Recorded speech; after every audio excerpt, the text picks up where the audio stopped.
Hello, and welcome to the Legends of Low Rolls. It's a dumb, chaotic, and wildly inappropriate comedy podcast where dice are cursed, brains are optional, and absolutely no children should be watching. You've been warned. I'm Carl Flynn. I play Cheems, the monkey monk. Already lost my place. I'm also the producer, director, and editor of the vodcast. I auditioned about 20 locals in my area for the vodcast and ended up with the lovely and much funnier than me group of misfits that you'll meet in the actual episodes. This is a special recap of the first two pilot episodes, which had pretty awful audio. So we started the show on what's essentially episode 3 in the middle of a dungeon, which I thought would be okay. But we've got a couple of feedback suggestions from people that maybe it was a little bit confusing. So this video is going to be broken into 3 parts and kind of be an introductory video. Hopefully people will start here. If you haven't watched any Dungeons and Dragons videos before, podcasts, or you haven't played, I'm going to do a brief overview of Dungeons and Dragons. Super brief, super basic. Then I'm going to do a small explanation that we do for all of our videos live on Tuesday nights, 6:30 Eastern. It's going to be a brief explanation of some of the table rules that we use when we're playing with each other. I have this camera pointed at me, and I'm not using this one, so I'm going to put this one down so it stops distracting me. And then the third part of this video will be the recap of pilot episodes 1 and 2, which we will eventually re-record both those episodes in their entirety with the entire cast. But until then, I hope this special episode will help set the scene for Chapter 1 of The Legend of Low Rolls, Thrust Upon Them. I will definitely have time steps in the description for all of these. So if you know what D&D is, feel free to skip this part and then go on. So, an incredibly brief summary of Dungeons & Dragons for beginners. It's a tabletop role-playing game. You have a dungeon master, Adam, in our game, who will set up a story. They set the scene, they set the characters, they set the conflicts, they set the challenges. Everything about the world is built by them. Shidoria is currently the setting for where our story is taking place, and that was all created by Adam. And then you have the players. They engage with all of the content that the DM creates to create a story together. And everyone uses dice to figure out how successful you are at doing those things. So here's a quick example for you. The DM might say something like, after hearing tales of treasures and horror abound deep within the winding passages of a nearby cave, your party ventured forth. You hoped to explore the caves during the day, but the winding woods dwindled the daylight, and now you've arrived as dusk fills the lands with shadows. The only light reaching the cave comes from the flickering torch, and it illuminates an old, jagged wooden door covered in moss and bugs. There are iron bars reinforcing the wood, and old rusted iron lock latching it closed. What do you do? And this is where, depending on the party makeup, the players would decide what to do. So let's say you had a rogue, and the rogue would say, I'm going to pick the lock. They can roll a 20-sided die, also known as D20, to try and unlock the padded lock. The DM knows it's an old and rusted lock, so they set the difficulty of the skill check to a 10, right? So you have to roll a 10 or higher. So the rogue rolls the dice, the D20, and rolls a 17. So already successful. But because they're a rogue, they're skilled and they're trained at lockpicking. So they get a +2 to the roll, and they're also using lockpicking tools. So they get another +2. So 17 on the die, +2 for skills makes it 19, +2 for the appropriate tools makes it a 21. Super easy success. There's been many more complicated locks that have been used since this lock was made, so the rogue has no trouble picking the lock, although the rust makes it a little bit difficult to pop open. Or maybe the lock is rusted shut and the rogue can't unlock it, even though the mechanism is basic.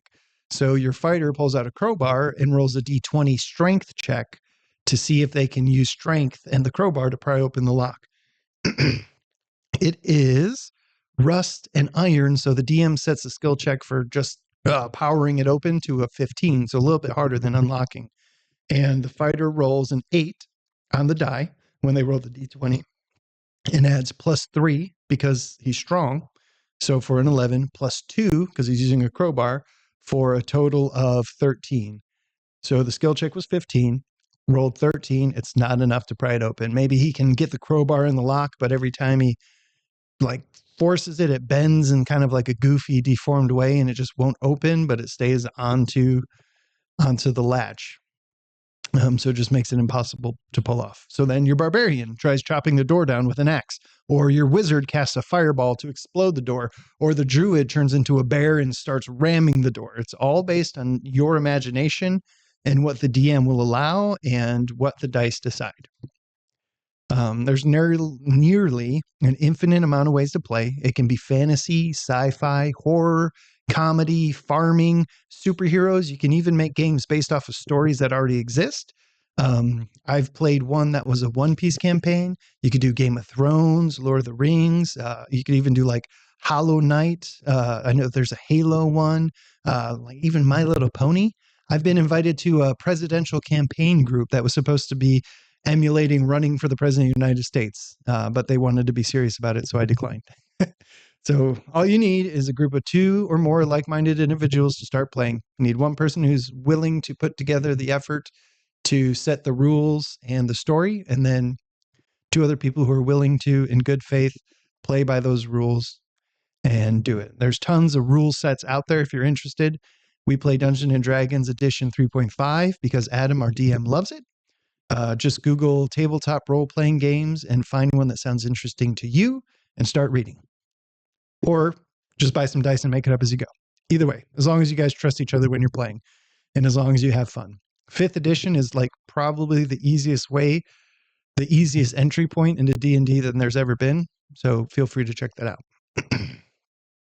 Now, with all that said, again, incredibly basic, but hopefully that's enough for you to understand some of the things we're doing in the podcast. So I'm going to give you a few house rules and a few terms that we use in the podcast that will hopefully help you understand a little bit more. The first term we use pretty often is nat 1 or nat 20. So what that means is natural 1 or natural 20. So when you roll the dice, you get a number. So if you roll a 1, that is a natural 1, and that's a critical failure. So remember earlier when I said the rogue is good at lock picking, so he gets a +2. Some people you get skills. What you train your character on every time you level up, you can get incredibly high modifiers, is what we call those. So you could jump your whole life. Every time you level up, you add skill points to your jump modifier. So you could get like +30 on your jump. So if you roll a 2 on a 20-sided die, you roll a 2, then you get +30 because you're so good at jumping to that 2, and your score is a 32, which clears most challenges. Like that's an incredible feat of strength. So if you roll a nat 1, that's our way of keeping randomness in the whole thing. And that is a critical failure, which means no matter how good you are at that thing that you trained at, there's always some way you could fuck it up and hurt yourself or fail. So that's a great example of a way that we keep it random. And it's also, there's a link in the description for a short that I made that gives a really great reference with video to what that means between natural 20 and a natural 1. So if you hear us rolling a dice for a skill check, sigh and sadly say, I got a nat 1. It's because that means Adam gets to come up with some wild and often hilarious way that we messed up so bad that we hurt ourselves or our friends. And that's what we name the show after. The second house rule is if you roll a natural 1 3 times in a row, which means if you fail so bad miserably 3 times in a row that your character immediately dies. You'll hear a couple of times in the episodes to come where we say, oh, you've rolled 2 nat 1s, right? And then the person's like, yeah, and they're very nervous about rolling the D20 again. And that's because if they roll another natural 1, their character immediately dies. Adam will come up for a reason why you slipped and bumped your head on a table and die. So the oh my god.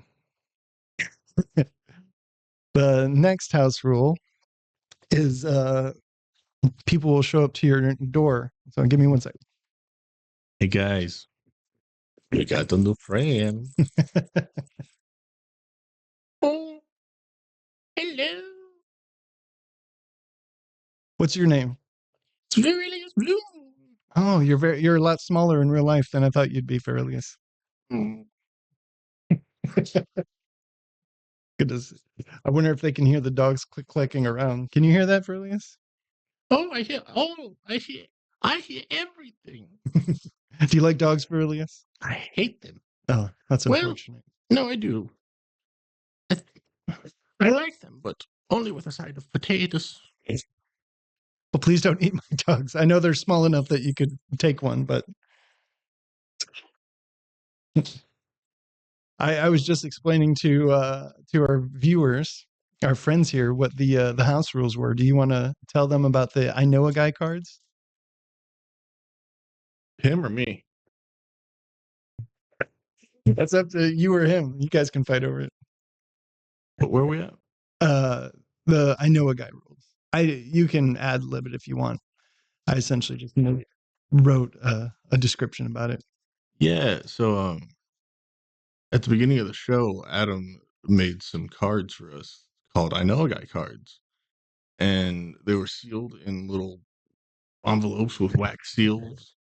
And he said, "Hey, whenever you want, you can open up this card and say that I know a guy, and this guy will be whatever you want." Those are hands. That's a dog. Sorry. He said that this whatever guy will be whatever you want, and you get to tell everybody about this NPC that you're bringing in and what they can do, what their name is, how they look, Their class and their powers. Yeah, all that stuff. And then Adam had a little additional and bit of information on the cards to say what else they did. Yeah. So I haven't been reading. no, I know that's why I wrote it specifically, because I was like, if I try to improv this, I'm gonna just gloss over so many facts.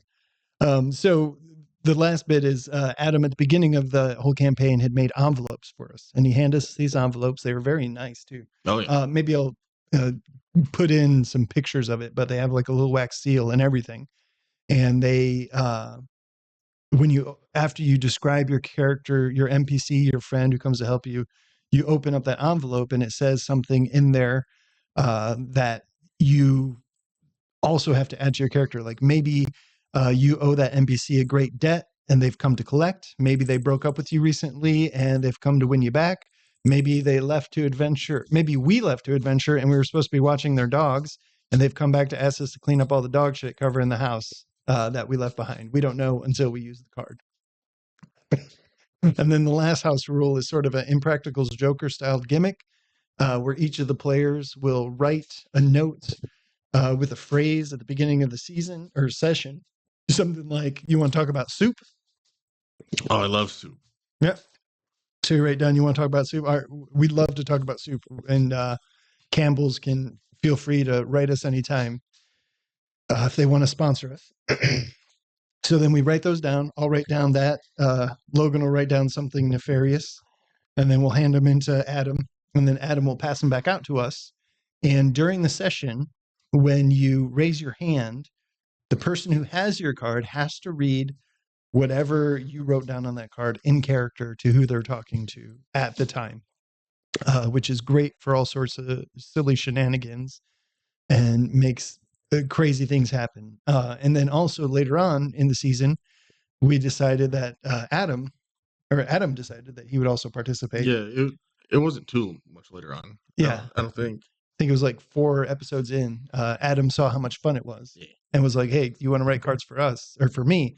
So now we also write cards for Adam. So we are able to have the DM say something like, you see a band of incredibly sexy people ahead that are all very interested in you, or like a monster randomly appears, or this NPC assaults somebody with a rock. Or Shelby, roll that again using your weighted die. Yes. Yeah.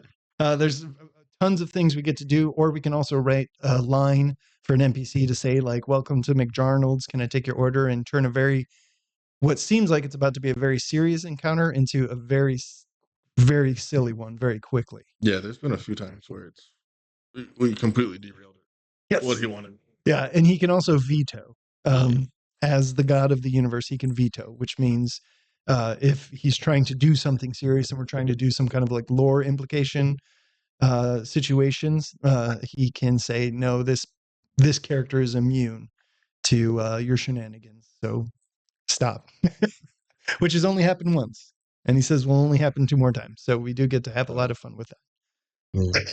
So like I said earlier, there's tons of rules for D&D that you might not understand while you're watching the podcast, but for the most part, as long as you know that we're rolling dice to decide whether or not we accomplish our task, and that Adam is the creator of the world, universe, and the characters that we're interacting with, and that we engage with him based off of what he sets up for us, and that it's all improvisational and fun, then I think you'll enjoy the podcast. Oh, and I lost myself. So yeah, hopefully you'll understand why we roll, why we grunt in frustration, why we randomly say absurd off the wall things sometimes. So with all of that said, I'm going to move on to the recap of the first 2 pilot episodes, but from the perspective of one special little monkey, Cheems, the monkey monk.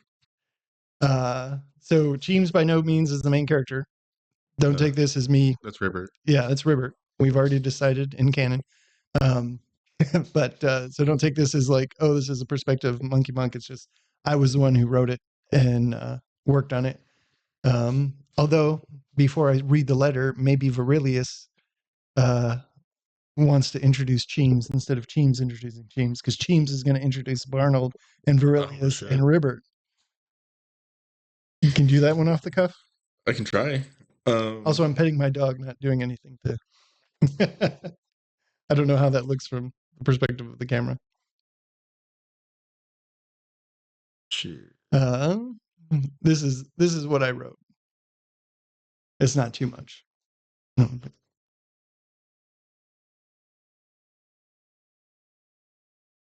you like the podcast, then you'll like me reading things in silence. It's our favorite part of every episode. Well, my little monkey man. he well, he's quite silly, but incredibly strong. And I feel like I can go to him for a lot of things. You know, physical tasks that I need, such as opening a jar of jam, or emotional things, like if I need help with a suitor, perhaps. Mhm. He'll give terrible advice, but I respect his opinions. He he likes my idea of leaving the circus, so that was nice. I didn't have to do that alone. And we've been walking around with this weirdo, tall farmer boy, who's got a magic sword powers. That's about it. Excellent. Oh. Yeah, unprepared. That was great. Sweet. So, yeah. So the next part, I wrote quite a bit about. So this would be one of the running themes that doesn't necessarily show up in the show, but happens between me and Adam behind the scenes. Is Cheems likes to write a lot of letters with his crayons and his journal. Yeah. He also draws a lot of pictures, and one of the people he's been sending letters to is his mother. So I watched the first 2 episodes, and they're suffered through the terrible audio to write a recap of what Cheems would have written to his mother. And this is what follows. I don't know. I don't know what you can do here. If you want to interject as if you're looking over my shoulder, I don't know. I just thought would be funny to just just show show up. up. Yeah. Yeah. Okay. Well, you're free to leave then. No, I'm just Okay. kidding. You can also stay if you want to the whole time. All right. Let me get in the cheese. Hey, hey, I give him a Boston accent for some reason. I don't know, but it's fun. All right. Dear mother, I hope you and dad are doing well. Tell everyone else I said hello and I hope their businesses are running smoothly and making tons of gold and that my adventuring is going great. So, Veryllius Bluemoon, the elf jester I partnered with at the circus, he and I decided to leave the circus and search a greater adventure in the big wide world. He's also been like super entertaining and funny with all his little pranks and mischief, but I'm starting to think that that might just be who he is. You know, like I thought he was putting on an act for the show, but no, I think he's just kind of, I don't want to say sinister, but his pranks are mostly harmless, but he pulls a lot of them at the expense of strangers and often of our group too. But, you know, like he's never once dropped me during a routine. I feel like if I had him as a business partner early on, I could have made that life work. But I'm super excited that he's joining me on my adventures. Well, our adventures. And then there's Ribbert. He's a frog, but like not like a little frog, but like a big human frog. Well, not big, but you know, kind of like me as a monkey, but a frog. And he's a rogue. He's stealthy, sneaky type. He came to the circus to find me because he heard that I was a monkey man and he thought that maybe we shared a similar like affliction, but he doesn't know how he came to be. Other than that, he's pretty chill, like maybe too chill, but also very kind and knows a lot about other animals and their biology. Like he could probably be a teacher if the whole adventuring thing doesn't work out. And finally, we have Barnold, a big boy. Dude is taller than most anyone who isn't magical I've ever seen and real handsome and strong. He passed through the circus, and I guess he was just really interested in us because we're all unique. But he was telling us stories of all the adventures he'd been on and all the monsters he fought and people he met. And Ribbert thought it was cool, dude, and I thought he was awesome. And he said, "You guys should come adventure with me. We'll be a team." And so we said, "Yes." And that was definitely an offer I couldn't refuse. So we headed off. We stopped by a few small towns at first and helped with chores and farm work, but there weren't really any adventures. You know, like cats stuck in trees, kids fell down in a well. You know, we felt heroic helping these people with these little problems, but nothing epic. And we heard from a traveler that Johnny Woodcutter in Foxglove Hollow was battling some real evil demons. Like he lost his family and his job and he was really tore up. So we figured it must be an ongoing battle. And it wasn't far away from the capital that the paladins hadn't got to him yet. So like we set off right away to claim our fame. But turns out the demons was just alcoholism. You know, and I'm not to diminish the severities and struggles of addiction, but I can't punch my way through inner turmoil, you know, like a quest is a quest. So we stuck with them. Also, we needed a place to sleep. Turned out that Johnny had just hit a rough patch and he was just struggling to recover from a loss. And he lost the support he once had, you know, when he was successful. So apparently, some family and friends only stick around when times are good. But after a month of soul searching and a few wild nights of withdrawals, Johnny was making the zombie back to Jimmy's house and put him in the backyard where he had like the toddler's first play crypt set up in his backyard, like a bunch of colorful plastic tombstones and stuff. It was cute. His mom, Eleanor, had a book called something like So Your Toddler's a Practicing Necromantic Sorcerer, or like The Parenting Guide to Raising Children Who Can Raise the Dead, or something like that. But she was very supportive, which is great. You know, reminds me of you, Mom. Eleanor said that we were weird enough that she didn't think we'd have a problem rescuing zombies, which like sounded nice at the time, but now that I'm writing it down, it feels kind of weird. I mean, she wasn't wrong, so like best not to dwell on it. Anyway, we set off to find the zombies, and Barnold was like a wolfhound, tracking them the way he did.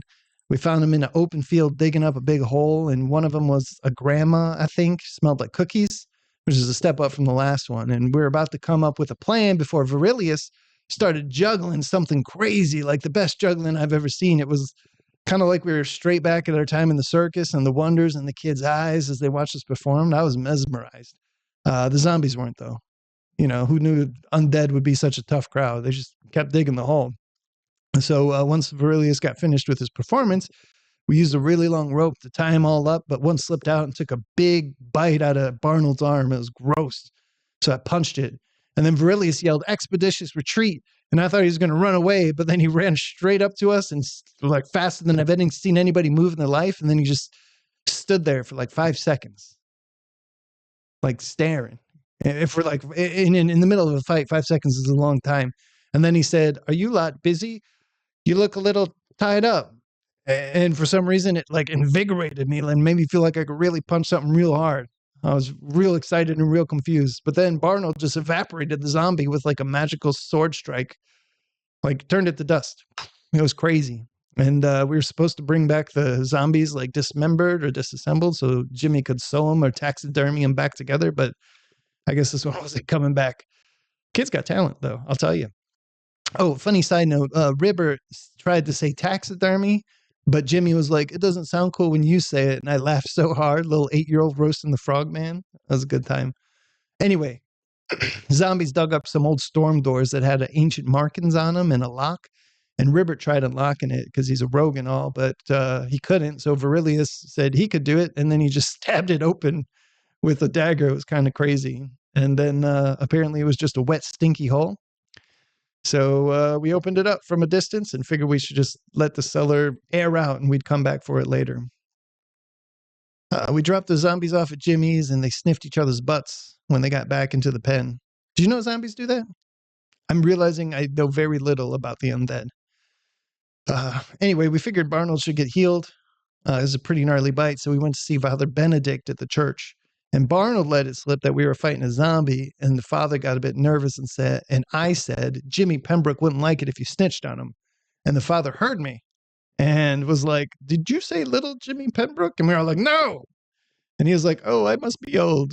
So we gaslit a man of the cloth, which might not, I don't know if that'll bode well for us in the future, but very clever for me by saying that Johnny's pen broke when he was writing us. He's clever like that.